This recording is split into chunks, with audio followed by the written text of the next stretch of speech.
ఆయనకి బీజేపీ తరపు నుంచి అయితే ఏ సపోర్ట్ లేదన్న.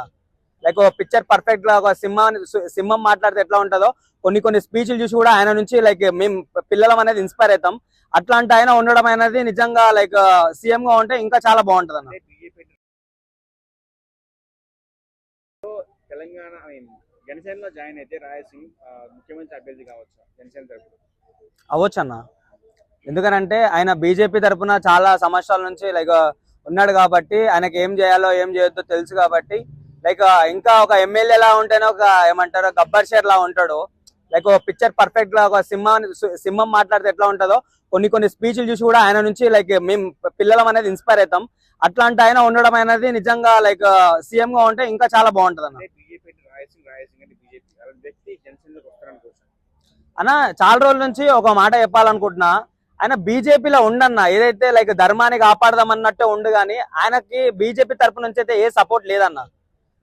గోషామాల దగ్గర అన్ని సంవత్సరాల నుంచి లైక్ కంటిన్యూస్ గా గెలుస్తున్నానంటే ఆయన అయితే ఏదైతే మంచిగా చేస్తుండో దాన్ని బట్టి ఆయనకు ఓటేజ్ గెలిపిస్తారు కానీ లైక్ పర్సనల్ ఇష్యూ వల్ల బీజేపీ పార్టీ అని చెప్పేసి ఎవరు ఆయనకి ఏమంటారు ఓటు వేయడం లేదు. ఆయన మంచితనం, ఆయన చేసే మంచి పనులు లైక్ కష్టాలలో ముందుంటాడు కాబట్టి అట్లాంటి వ్యక్తి కాబట్టి లైక్ అతను చూసి వేస్తున్నారు అంతే. పవన్ కళ్యాణ్ సనాతన ధర్మంకి సపోర్ట్ చేస్తారు, ఈయన కూడా కొంచెం భావజాలాలు ఉన్నాయి కాబట్టి ఇద్దరు కలిస్తే బాగుంటుంది అనుకున్నారు. అదే అంటున్నా, ఇప్పుడు ఒక్క సింహం ఉంది కాబట్టి లైక్ అంత కాన్ఫిడెన్స్ లేదు. ఇప్పుడు పవన్ కళ్యాణ్ లైక్ మాటలలో సింహం లాంటివాడే, లైక్ రాజాసింగ్ కూడా సింహం లాంటివాడే. అట్లా ఇద్దరు ఏకమైతే నిజంగా పిక్చర్ పర్ఫెక్ట్ షాట్ అని చెప్పుకోవచ్చు. అట్లాంటి లైక్ రోజు రావడం కూడా మనకి ఏమంటారు ఒక స్వతంత్రం వచ్చిన రోజు అనుకోవచ్చు. నిజంగా సనాతన ధర్మం మనకి ఎందుకనంటే చాలా మంది ఇప్పుడు ముస్లింస్ వాళ్ళు చూస్తుంటే చాలా మంది చాలా ఏమంటారు ఏదేదో నోటికి వచ్చినట్టు మాట్లాడుతున్నారు అన్న. దీన్ని ఎవరు ఇప్పుడు కేసీఆర్ వాళ్ళు కూడా గత ప్రభుత్వంలో ఎవరు పట్టించుకోలేదు. ఇప్పుడు రేవంత్ రెడ్డి చూస్తుంటే మొత్తం ముస్లిం వాళ్ళకే లైక్ ఆయనకు సపోర్ట్ ఇచ్చినట్టు ఆయన కూడా అట్లానే ఉండు. సో అట్లాంటి వాళ్ళు ఎవరైనా రాజాసింగ్, పవన్ కళ్యాణ్ లాంటి వాళ్ళు కలిస్తే రాజాసింగ్ ఇక్కడ ఏమంటే సీఎం అయితే మంచి రోజులు ఉంటాయి మన తెలుగు వాళ్ళకి, లైక్ హిందూయిజం కి. అంటే మన వాళ్ళు ఇట్లా రాజాసింగ్ సీఎం అయితే మళ్ళీ ముస్లింస్ వాళ్ళని క్రిస్టియన్స్ వాళ్ళని హింసిస్తాడని కాదు, మనకి ఏదైతే ఇప్పుడు ఒక హితబోధన చేసేసి మార్చడం చూస్తారో అట్లాంటి వాళ్ళకి. అంటే ఇప్పుడు ఒక జిమ్ పెట్టి ఆ జిమ్ లో లైక్ లేడీస్ ని తీసుకుని వెళ్ళి మీకు దీని గురించి చెప్తాం, దాని గురించి చెప్తాం, ముస్లిం వాళ్ళ గురించి చెప్తాం అని చెప్పేసి కొంచెం మంది మతం మార్దామని చూస్తున్నారు.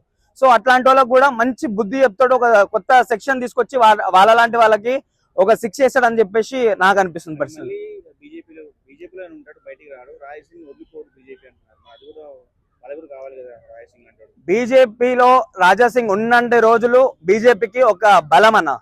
ఒకవేళ రాజాసింగ్ మాత్రం జనసేనలో కలిస్తే మాత్రం నిజంగా మొత్తం బీజేపీ మొత్తం తారుమారైపోతుంది. జనసేనలో సీఎం అవ్వాలని చాలా మంది కోరికగా ఉన్నారు తెలంగాణ నుంచి. మరి ఈయన జాయిన్ ఈయన సీఎం అయిపోతే మిగతా వాళ్ళ పరిస్థితి జనసేనలో అన్న. మిగతా వాళ్ళ పరిస్థితి అంటే ఇప్పుడు తెలంగాణ రాష్ట్రం గురించి మనం మాట్లాడుకుందాం ఒకసారి. ఇప్పుడు రేవంత్ రెడ్డి గారు ఇప్పుడు సీఎం లా ఉన్నారు, ఆయనకి ఏం చేయాలో ఏం చేయొద్దో కూడా తెలుస్తలేదు. అంటే ఇప్పటికి 174 సార్లు ఢిల్లీ వెళ్ళేసి వచ్చిండు. అట్లా ఇప్పుడు ఎవరికో జనసేన అని చెప్పేసి కొత్త పార్టీ పెట్టేసేసి నువ్వు వాళ్ళకి ఇచ్చేసి ఏమంటారు మోసపోవడం కన్నా ఎక్స్పీరియన్స్ క్యాండిడేట్ రాజాసింగ్ ని ఉంచడం చాలా బెటర్ అన్న.